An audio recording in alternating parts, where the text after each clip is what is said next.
నమస్కారం. Welcome to I dream ధర్మ మార్గం విత్ విజిత కార్యక్రమానికి స్వాగతం. స్వామిజీ, శివుడి గురించి మాట్లాడుకున్నాం కదా. శివుడిని అంటే మిగతా అందరి దేవుళ్ళను కూడా మన ఆధారం కోసమే అయి ఉండొచ్చు, ఇంకే రకంగా అయినా అయి ఉండొచ్చు. రూపం లేకపోయినా ఒక అమ్మవారంటే ఈ రూపం, శివుడు అంటే ఈ రూపం, అట్లా అందరి దేవతలకు అన్ని రూపాలుగా ఒకటి మన మైండ్లో ఉండిపోయింది. కానీ శివుడిని మాత్రమే ప్రత్యేకించి లింగ రూపంలోనే మనం ఎక్కువగా పూజిస్తూ ఉంటాము. అందులో కూడా మళ్ళీ రకరకాల లింగాలు, ముఖ్యంగా పార్థివ లింగానికి చాలా ప్రత్యేకత ఉంది అని చెప్తూ ఉంటారు. ఏంటి ఆ ప్రత్యేకత? పార్థివ లింగాన్ని మనం ఆరాధించడం వల్ల ఎటువంటి ఉపయోగాలు ఉంటాయి? ఇవన్నీ వైజ్ఞానికమైన మూలాలతో, ఇవన్నీ సైంటిఫిక్ ఇన్స్ట్రుమెంట్స్తో కూడి ఉన్నటువంటి సెట్టింగ్స్. ఇవాళ ఈ ప్యాటర్న్ అంతా కూడా అవన్నీ కూడా ఒక్కొక్క రకమైనటువంటి సందర్భానికి, ఒక్కొక్క రకమైనటువంటి ధర్మానికి, స్థితికి, ఆవస్థకు సంబంధించినటువంటి పూజనీయతలు. ఒక్కొక్క లింగాన్ని ప్రొవైడ్ చేసి మీరు ఈ పాదరస లింగానికి పూజ చేయండి అన్నప్పుడు ఆయన స్థితి ఎలా ఉన్నది, అప్పుల్లో ఉన్నాడా, రోగగ్రస్తుడై ఉన్నాడా, శాపంలో ఉన్నాడా, కర్మలో ఉన్నాడా, పాపంలో ఉన్నాడా, ఈ విధమైన లింగానికి నువ్వు పూజ చేసి ఆ లింగోదక అభిషేక జలమును ప్రోక్షణ చేసుకుంటే పాప ప్రక్షాళన జరుగునని అనేక లింగాలను ఋషులు దర్శించి ఇచ్చారు. లింగం ఒక కన్ను, ముక్కు, చెవి, చేతులు, అవయవాలు లేకుండా నిరాకార స్థితిలో ఎందుకు ఉంటుందంటే అమ్మ, ఈ బ్రహ్మాండం అంతా కూడా అదే స్థితి కాబట్టి, చివరికి ఈ బ్రహ్మాండం అంతా అదే స్థితిలో లయం అవుతుంది, నిరాకారంగానే మారబోతుంది. కాబట్టి సత్యాన్ని చూపించేటటువంటి కోణం అది, ఆ శివలింగ ఆకృతి. అందుకే మనకు చెప్తుంటారు కదా, సత్యం శివం సుందరం అని. అవునండి. చివరికి సర్వం అదే ఆకారం లేని స్థితిలోకి వెళ్ళిపోతుంది, నిరాకార స్థితిలోనే ఉండిపోతుంది. ఇవన్నీ మధ్యలో పోయేవి కాబట్టి సత్యాన్ని తెలుసుకొని పూజించు అనడానికి ఆ శివలింగ ఆకారం. అద్భుతం. జన్మ ఎత్తిన తర్వాత ఒక్కసారికి శివునికి నమస్కృతాంజలి చేస్తే ఆ జన్మ పరిపూర్ణమైనట్లే. చాలా ముక్తిదాయకం శివలింగ ఆరాధన, శివలింగ పూజ, శివుని యొక్క ఆరాధనలు.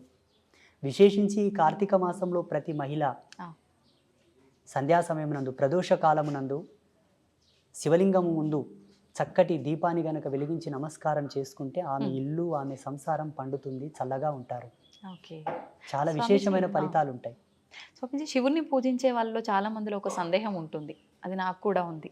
శివుణ్ణి ఆరాధించే వాళ్ళకి ఆయన అనుకున్నవన్నీ తీరుస్తాడు, కానీ ఎక్కువగా పరీక్షలు పెడుతూ ఉంటాడు, చాలా కఠినమైన ఇబ్బందులకు గురి చేస్తుంటాడు. ఆ తర్వాతే ఆయన ఏదైనా మనకి ఇవ్వదలిస్తే ఇస్తాడు అని చెప్పి అనుకుంటూ ఉంటాం. ఇది నిజమే అంటారా? శివుడు, విష్ణు, బ్రహ్మ, అమ్మ ఇక్కడ ఎవరు కాదు, దేవతలు కాదు ఈ కాన్సెప్ట్. జన్మ కష్టపడుతుందంటే దానికి ఒక విలువ ఉంటుంది. కారణం, మనకు విలువైనది ఏదైనా దక్కాలంటే అది దక్కే కోణంలో ఇబ్బందులతో అది దక్కింది అంటే దాని విలువ మనకు తెలవాలనే మనకు ఇబ్బందులు వస్తూ ఉంటాయి. దాని విలువ, దాన్ని అనుభవించడానికి మనకు ఒక అనుభవం కావాలి, దాన్ని ఆస్వాదించడానికి ఒక అనుభవం, ఒక గుణపాఠం కావాలి. అప్పుడే దాన్ని పరిపూర్ణంగా అనుభవించగలము. కాబట్టి కొన్ని ఇబ్బందులతో, ఒడిదుడుగులతో, కష్టాలతో, నష్టాలతో అది మనకు దొరుకుతుంది. ఇది మన జన్మను పరిపూర్ణతను చేయడానికే దేవుడు పెడతాడు. దేవుడు మనల్ని కష్టపెట్టాడు. ఒక అందమైన శిల్పం కనుబొమ్మలతో, కనురెప్పలతో సరళీకృతంగా తయారు కావాలంటే సమయం ఎక్కువనే పడుతుంది. అవునండి. నెమ్మదిగా చెక్కాల్సి ఉంటుంది. ఏదో 2 దెబ్బలు కొట్టి పాడేసామంటే తొందరగానే తయారవుతుంది. జీవితం కూడా అదే పారదర్శక సూత్రం పైన ఆధారపడి ఉన్నది. ఇక్కడ దేవుడు మనల్ని కష్టపెట్టాడు. మన విద్వత్తును, మన విఘ్నతను, మన యొక్క గొప్పతనాన్ని సమాజం నిలబెట్టుటకే మనకు ఆ సమయభావం. కొన్ని ఇబ్బందులు అయినా దాని కష్టమని ఎందుకు అనుకుంటారు చెప్పండి? భగవంతుడు పెట్టేదాన్ని భక్తిగా తీసుకోవాలి, కష్టంగా తీసుకోవద్దు.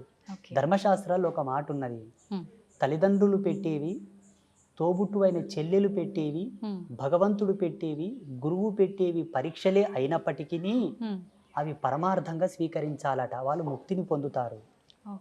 మళ్ళీ అక్కకు, అన్నకు, తమ్ముడికి నియమం లేదు చూడండి. చెల్లి అదేంటో కానీ చెల్లి, తల్లి, తండ్రి, గురువు, దైవం, వీళ్ళు పెట్టేవి పరీక్షలు కాదు. ఒకవేళ పరీక్షలే అయినప్పటికీ అవి పరమార్థములని స్వీకరించువాడు ముక్తిని పొందగలడు, ఈజీగా పొందుతాడు. జపతపాదులు చేయకుండా, యజ్ఞయాగాదులు చేయకుండానే ముక్తిని పొందుతాడు. స్వీకరించగలగాలి, భావించగలగాలి, భారం అనుకోకూడదట. మనం ఎన్ని మాట్లాడుకున్నా అది కొంచెం కష్టమే మానవులకి. ఏదైనా చిన్న కష్టం వచ్చిందనగానే భగవంతుని కూడా తిట్టేయడము, అసలు ఆ విచక్షణ అనేది కోల్పోతాం కాసేపట్లో. నిజంగా మనకు అదంతా ఒక లేవల్‌గా వెళ్ళాలి, సమన్వయంగా ఉండాలి, బ్యాలెన్స్‌డ్‌గా ఉండాలి లైఫ్ అనంటే ఎలాంటి నియమాలు పాటించొచ్చంటారు మెయిన్ గురుగారు? ఆహార దౌష్యం. హ్మ్. ఆహార దౌష్యం అనేది ఇక్కడ సమాజంలో ఎక్కువ అనర్థాలకు కారణమవుతుంది. హ్మ్. అందుకే ఆరంభం నుంచి వేదారంభ కాలం నుంచి కూడా ఆ! శాకాహార భోక్తవ్యం చేయండి. ఆ! శాకాహార భోక్తవ్యం చేత జన్మ పరిపూర్ణమైనటువంటి ఆలోచనలను సృజించుకోగలదు, తీసుకోగలదు. హ్మ్. తనను తాను నియంత్రించుకునే కంట్రోలర్‌గా మారగలడు. ఆ! ఆలోచన విధంగా, వ్యవహారికంగా హ్మ్. తనను తాను ఇంద్రియ నిగ్రహం వైపు మరలించుకోగలడు. అందుకే శాకాహార భోక్తవ్యం చేయండి. హ్మ్. మనకు ధర్మశాస్త్రాల్లో క్లియర్‌గా చెప్పి ఉన్నారు ఋషులు. ఆ! ఆహారం, విహారం, విచారం. హ్మ్. నిద్ర, ఆహారం, బ్రహ్మచర్యం. ఈ మూడింటిని ఎవరైతే పాటిస్తారో హ్మ్. వాళ్ళు నడిచే దేవుడు. ధ్యానం వల్ల కూడా సాధ్యపడుతుందా గురూజీ? ఆధ్యాత్మికత 3 కోణాల్లో ఉంది. హ్మ్. భక్తి మార్గంతో కొందరు, ధ్యాన మార్గంతో కొందరు, ఆ! జ్ఞాన మార్గంతో కొందరు, యోగ మార్గంతో కొందరు, హ్మ్. త్యాగ మార్గంతో కొందరు. త్యాగం అన్నీ. అక్కడ భక్తి లేదు, పూజ లేదు, యోగ లేదు, ఏమీ లేదు. ఆ! అవధూత తత్వంలో ఉండడం వల్ల కూడా ముక్తిని ఆస్వాదించవచ్చు, ఆహా! మోక్షాన్ని పొందవచ్చు. ఓకే. ఈ ఓకే. 5 మనకు ప్రధానం. హ్మ్.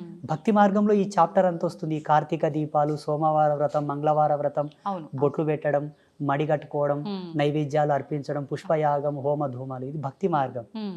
జ్ఞాన మార్గం అంటారా?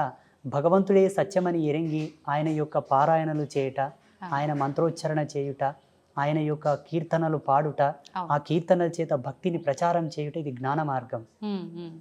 అయితే ఇప్పుడు ఈ ధ్యానం చేయడం అనేది ఏకాగ్రత అనేది అందరికీ కరెక్ట్‌గా సరిపడదు. చాలా రకాల ఇంకా పిచ్చి పిచ్చి ఆలోచనలొచ్చి ఇంక వద్దు అని కూడా ఒక వైరాగ్యానికి ఎళ్ళిపోతుంటారని అంటుంటారు. నిజంగా అందరికీ సాధ్యపడాలంటే ధ్యానంలో కూడా ఏమైనా చిన్న మెళకువలు ఏమైనా ఉన్నాయంటారా? ధ్యానం చేయుట అందరికీ సమంజసమే. హ్మ్. కానీ ఆ ధ్యానం నువ్వు చేస్తున్న పద్ధతి తెలియవలే ఫస్ట్. హ్మ్. హ్మ్. ఈ మధ్యలో చేస్తున్నటువంటి ధ్యాన కేంద్రాలు అనుకోండి, మెడిటేషన్స్ అనుకోండి, యోగా సెంటర్లు అనుకోండి, అవును. అవన్నీ కూడా సమ్ క్లాసెస్, హ్మ్. హ్మ్. టీచింగ్ ప్రాసెసెస్ తప్ప అవును. పరిపూర్ణమైనటువంటి విద్వత్తును అవి తీసుకురావు, ఎరుకలోకి అవి తీసుకురావు, అది పరిపూర్ణత చెందించవు. హ్మ్. మేము ఒక ధ్యాన మార్గంలో, ఒక యోగ మార్గంలో ఉన్నవాళ్ళం కాబట్టి అవును. టీవీలలో, వీడియోలలో చూస్తూ ఉంటాము. అందరిని ఒక చోట కూర్చోబెట్టి ముక్కు మూసుకోమంటారు, ఏదో చేయమంటుంటారు. అవును. కానీ అనుభవానికి తక్కినది అది లేదు. హ్మ్. హ్మ్. వాళ్ళ ఇష్టానుసారంగా వాళ్ళు అంతే. అది చేస్తున్నారు. వారి అనుభవం ప్రకారం నలుగురికి చెప్తున్నారేమో. అక్కడ సత్యం అనేది లేదు అని నేను అనుకుంటున్నా. నాకైతే అర్థమైందది. ఆహా! మళ్ళ వాళ్ళకి ఎలా అర్థమైందో నాకు తెలియదు. ఓకే. ఋషి పరంపరానుగతంగా అయితే అక్కడ జరగటం లేదు. హ్మ్. చూడమ్మా ఒకటే మాట. యథాతథముగా వాస్తవికతను గనక పాటించిన వాడు లాభాలు పొందుట తథ్యము. హ్మ్. అవాస్తవాన్ని, అభూత కల్పనలు గనక నువ్వు పాటించినవనుకో పిచ్చొస్తే తప్ప లాభం రాదు. అవును. అవునండి.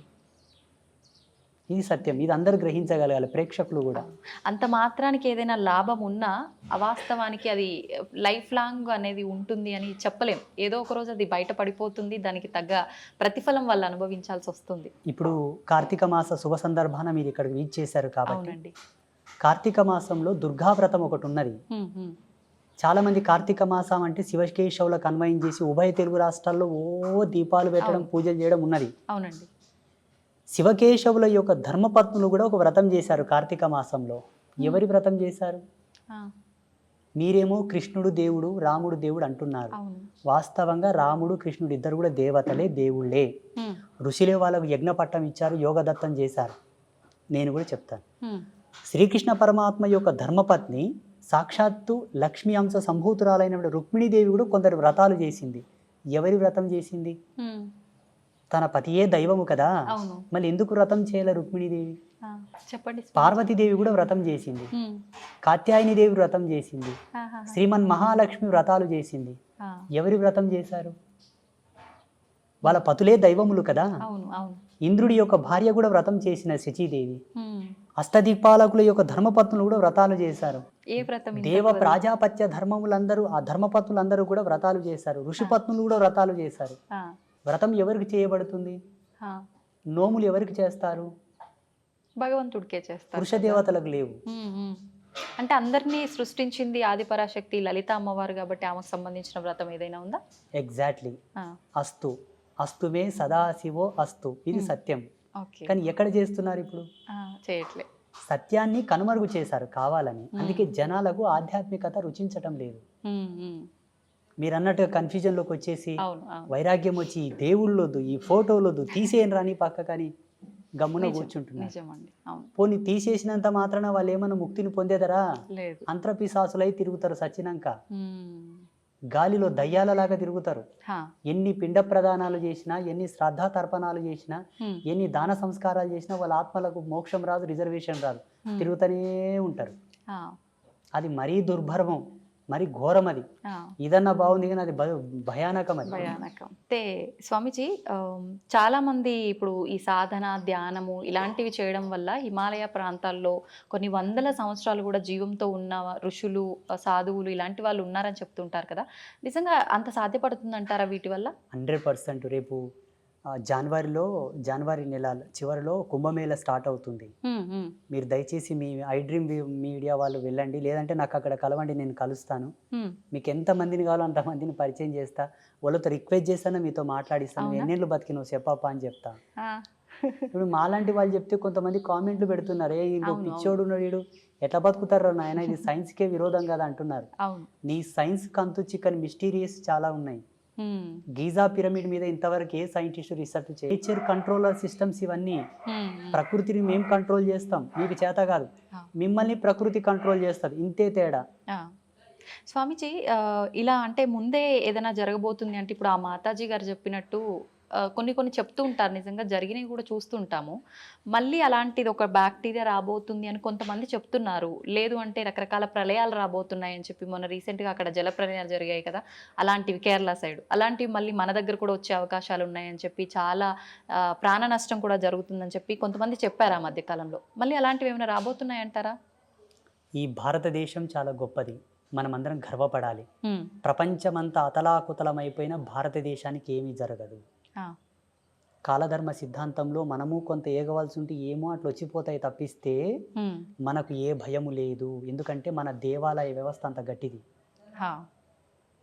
చూడండి, భవిష్యత్తులో ఒక 10-15 సంవత్సరాల్లో జరగబోతుంది ఇది. ఏంటంటే హ్మ్. ప్రపంచమంతా స్వేచ్ఛావాయువులు పీల్చుకోవడానికి భారతదేశానికి వలస రాక తప్పదు. హ్మ్. బుక్కెడు గాలి పీల్చుకొని వస్తాం, ఇండియాకు పోయాను వస్తారు చూడండి.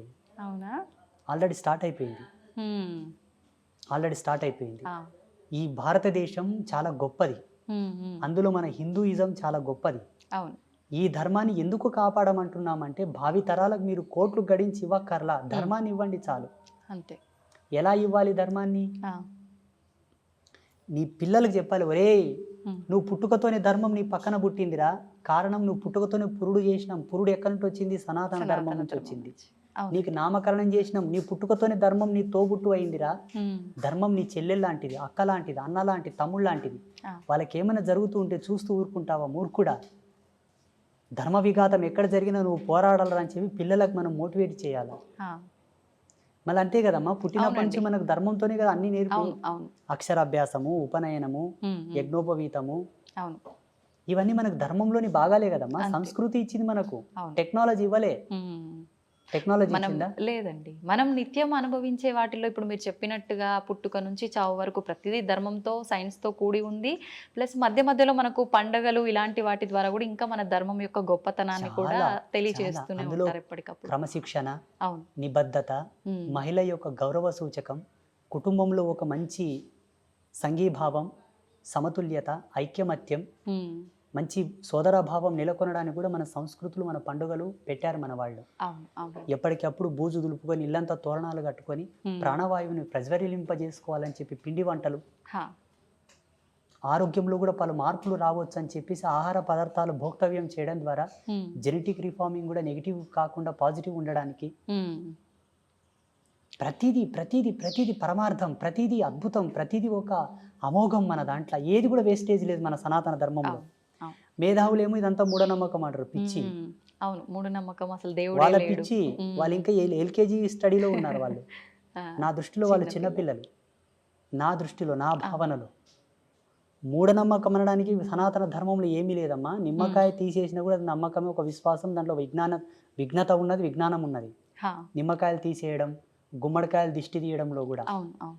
విజ్ఞాన ఫార్ములాస్ నేను చూపిస్తా. హ్మ్. రమ్మని నాతోనికి జన విజ్ఞాన వేదిక పెద్ద మనిషి వస్తాడు. హా. మీరు రీసెర్చ్ చేయలేదు దాని మీద. హా. ఇప్పుడు భగవంతుడు ఉన్నాడు అని అంటే ఖచ్చితంగా దుష్ట శక్తులు కూడా ఉన్నాయని చెప్పి అంటుంటారు. ఉన్నట్టేనండి? లైవ్లో ఉన్నాయి, ఇప్పుడు మన పక్కలో కూడా ఉన్నాయి కొన్ని. అవునా? ఆ, మీకు కనిపిస్తాయా? మన కెమెరా పిక్సెల్ తక్కువ ఉంది, లేకపోతే రికార్డ్ అవుతుండే. ఆ, ఓకే. ఒక టోనోమీటర్ తీసుకురావాల్సింది మీరు, దాని సౌండ్స్ మీరు వినేవాళ్ళు ఇప్పుడు.